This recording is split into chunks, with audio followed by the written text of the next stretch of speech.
अहिले दैलेखमा पेट्रोलियम पदार्थको खानी भेटियो भन्ने कुराले हामीलाई मरुभूमिमा वर्षात गराए जतिकै लगभग सर 2075 सालमा केपी शर्मा ओलीले म भन्दैछु म त्यसको सुरु भयो पेट्रोलियम पदार्थको विषयलाई लिएर र त्यहाँ 120 ट्रकमा आएको याद गर्नु होला दैलेखमा सुरु हुन लागेको यो पेट्रोलियम पदार्थ अन्वेषणको क्रममा सम्भवतः मोरङमा पेट्रोलियम पदार्थको खानी भेटिएको भन्ने कुरा त्यहाँ पनि आएको छ। त्यहाँ हामीले लाइटर बालेर हेरेका थियौँ, हुरुक्कै भएको थियो त्यहाँ पनि।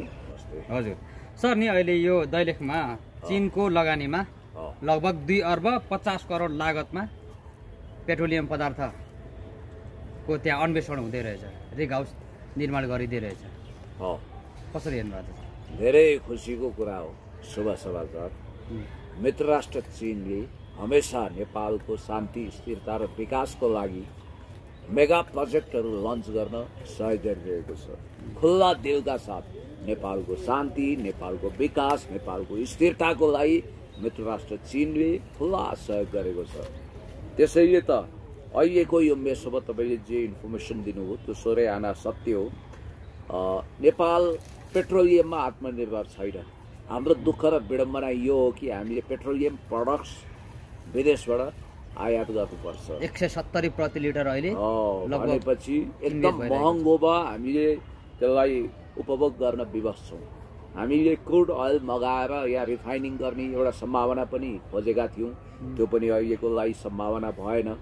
कमसेकम हामीले गल्फ कन्ट्रीबाट भारतको बन्दरगाह हुँदै नेपालमा पेट्रोलियम पदार्थ भित्राउने र भारतको मूल्य वृद्धिको उतार चढावसँगै दुःख भोग्नुपर्ने अवस्थामा र वैकल्पिक ऊर्जाको रूपमा विद्युतीय सामग्रीहरू अथवा विद्युतीय ऊर्जाको खपत हुन नसकेको अवस्थामा वास्तवमा भन्ने हो भने अहिले दैलेखमा पेट्रोलियम पदार्थको खानी भेटियो भन्ने कुराले हामीलाई मरुभूमिमा वर्षात गराए जतिकै लगभग सर 2075 सालमा केपी शर्मा ओलीले म भन्दैछु, म त्यसको तथ्याङ्कै दिन्छु।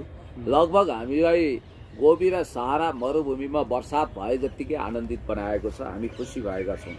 तपाईँलाई एउटा कुरा भनौँ, दैलेख यसै पनि प्राकृतिक स्रोत साधनले सम्पन्न ठाउँ।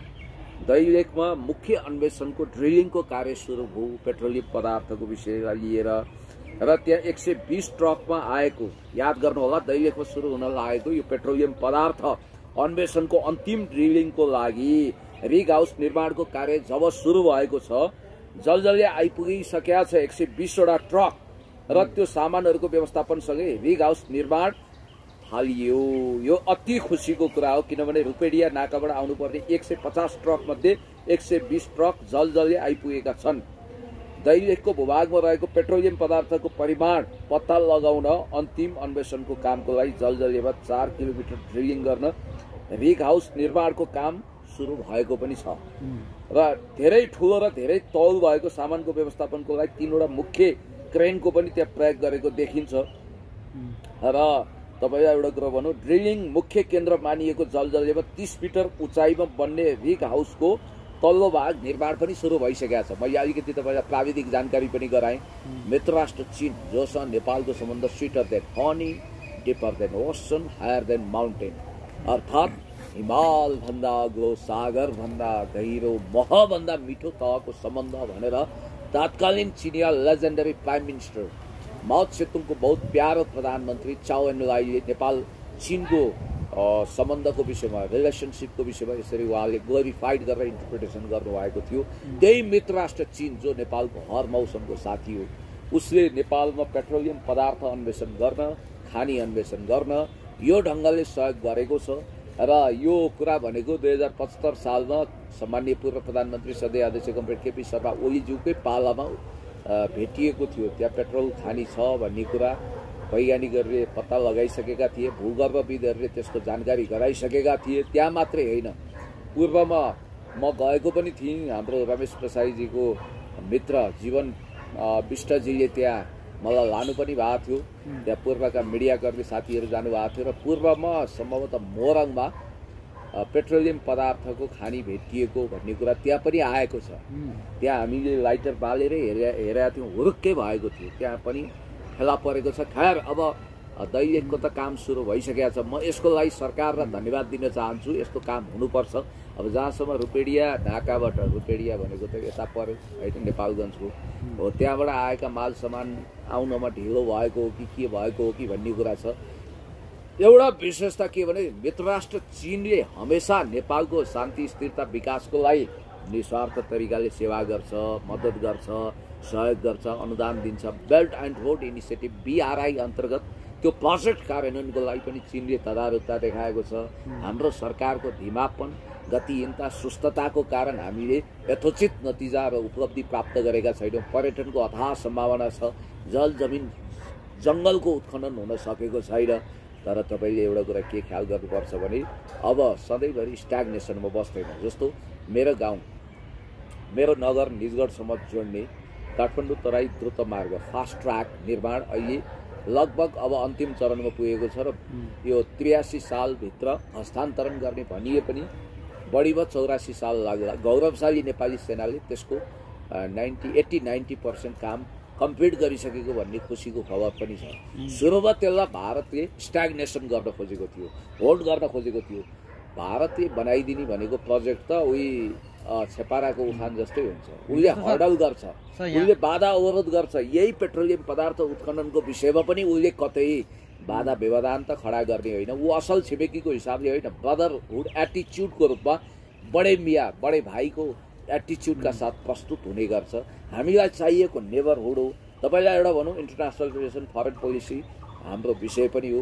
मैले यो विषयमा एक किसिमको एक्सपर्टिजम पनि हासिल गरेको छु। नेपालको परराष्ट्र सम्बन्ध भनेको इक्वी प्रक्सिमिटीमा आधारित हो।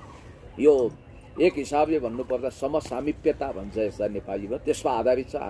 हाम्रो फरेन पोलिसी पञ्चशीलता संलग्न परराष्ट्र नीतिको आधारमा तय भएको हो। 1965 तत्कालीन युगोस्लाभियाको राजधानी बेलग्रेडमा सम्पन्न भएको पहिलो असंलग्न राष्ट्रहरूको शिखर सम्मेलन, त्यतिखेर नेपालको तर्फबाट बिपी कोइराला राजा महेन्द्र युगोस्लाभियाको राजधानी बेलग्रेडमा भएको असंलग्न राष्ट्रहरूको शिखर सम्मेलन। असंलग्न राष्ट्र भनेको के, नन एलाइनमेन्ट मुभमेन्ट भनेको के हो, त्यसको विषयमा छुट्टै व्याख्या गर्नुपर्ने हुन्छ।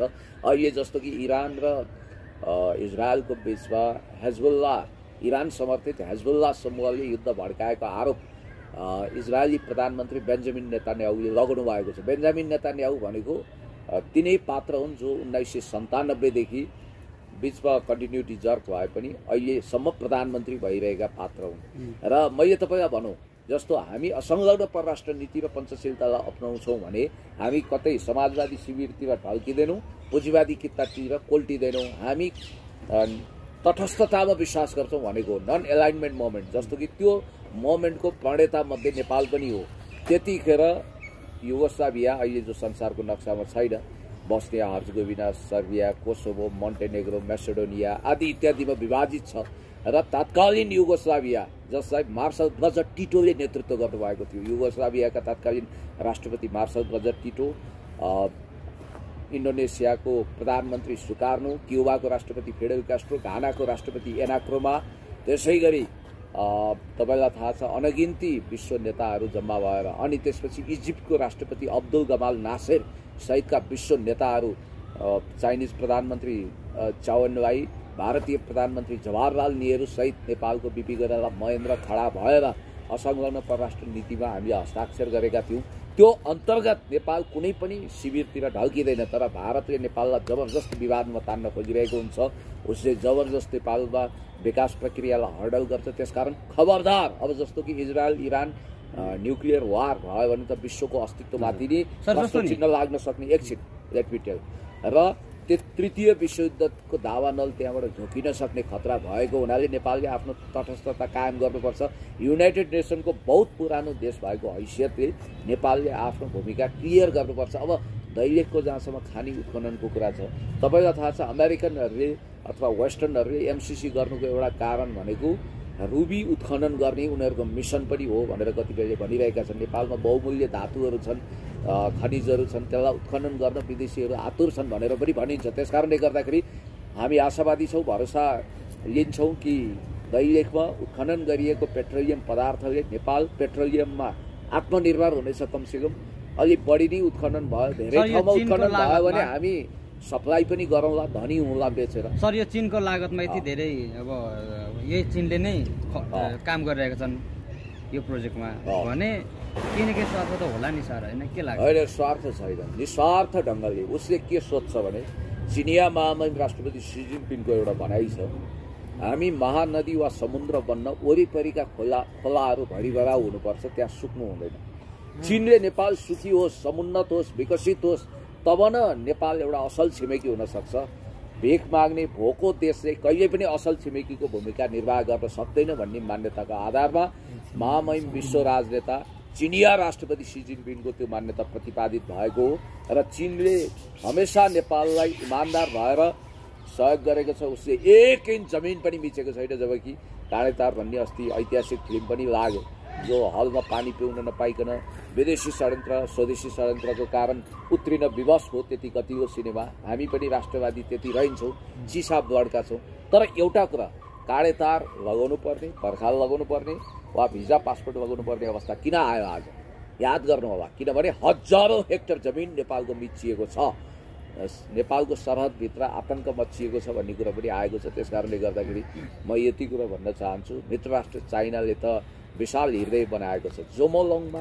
जोमोलोङमा भनेर तिब्बती भाषामा नामाकरण गरिएको सगरमाथालाई सुरुमा चाइनिजहरूले यो तिब्बतको भूभाग हो र त्यो सगरमाथाको आदि भूभागमाथि हाम्रो दाबी छ भन्दा पनि चीनले वास्तवमा उसले त्यतिखेर विस्तारवादी नीति लिन्थ्यो भने त्यो सगरमाथा कब्जा गर्न सक्थ्यो। तर नेपालको सरकारले त्यतिखेरको सरकारले सगरमाथा नेपालको भनेर के डिलिङ गरेको थियो, माओ त्से तुङ र चाउ एन लाईले ठिक छ नेपालकै हो धन्यवाद भनिदिनु हो। त्यस्तो सर अन्तिममा तपाईँले यहाँले त चीन त विशाल हृदयका छन् र छिमेकी राष्ट्र नेपाललाई नेपोलियन बोनापार्टले चीनको विषयमा एउटा कुरा भन्नुभएको छ के, फ्रान्सेली शासक नेपोलियन बोनापार्टले भन्नुहुन्थ्यो चीन सुतेको सिंह हो, यसलाई नचलाउनु, त्यो बिउजियो भने धेरै खतरनाक हुन्छ भनेर।